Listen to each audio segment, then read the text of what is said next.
essa questão do nacionalismo que está começando a ganhar força. Dentro da Confederação Germânica, o nacionalismo também está sendo muito forte.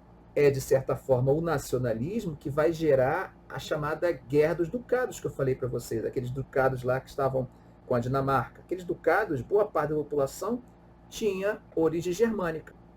E vai ser isso que vai unir Prússia e Áustria na luta contra a Dinamarca. Então, os nacionalismos são frutos da Revolução Francesa e que não foram resolvidos pelo Congresso de Viena e vão estar presentes como problemas a serem resolvidos.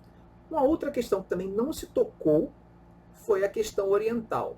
E quando está se falando de questão oriental, está se falando especificamente de quê? Nós estamos fazendo um rearranjo na Europa para buscar evitar guerras. Só tem uma coisa que está se esquecendo aí. Tem alguém na Europa que domina uma boa parte dos territórios na Europa, mas que eles não se preocupam, não tocam no assunto. Quem é? Quem seria? Vocês acham que seria? Nem entra nas discussões. Você tem ideia mais ou menos?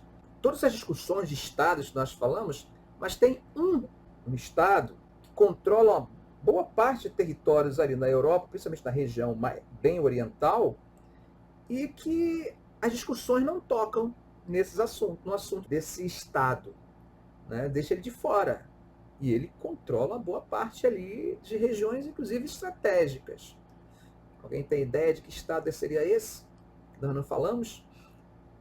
O grande enfermo da Europa. Quem era o grande enfermo da Europa? O Império Turco-Otomano. O Império Turco-Otomano, o Congresso de Viena não toca no assunto. Então é como se fosse o Congresso de Viena se preocupando com a Europa cristã, mas não está se preocupando com a Europa islâmica. Mas só tinha um Estado que se preocupava com aquela região. Você vai entender que talvez não seja exatamente o pode. A gente pode dizer que é medo, mas tem uma questão estratégica. Só tinha um desses estados que tentava colocar o assunto à baila, mas que não rolava.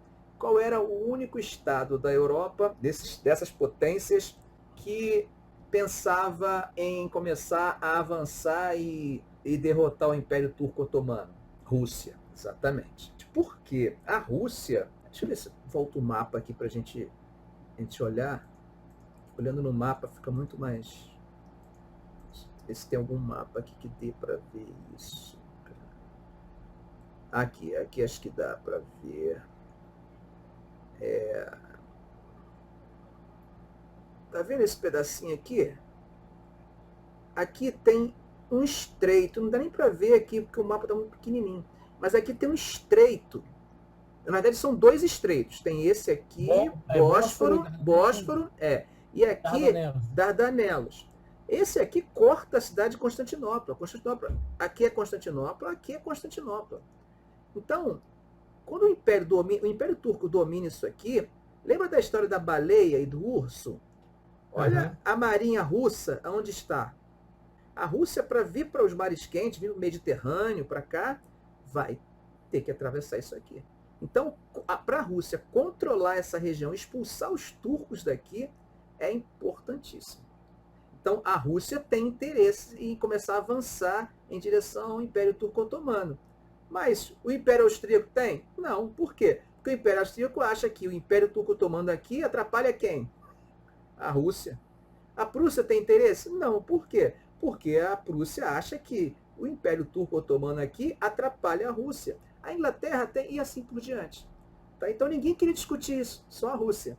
E isso vai ser um problema. Quando eu falei da independência grega, eu falei que a Inglaterra demorou a entrar. Por quê? Porque a Inglaterra achava que aquilo ali era alguma jogada da Rússia para avançar em relação a Constantinopla. Então por isso que a Inglaterra ficou se segurando ali, né?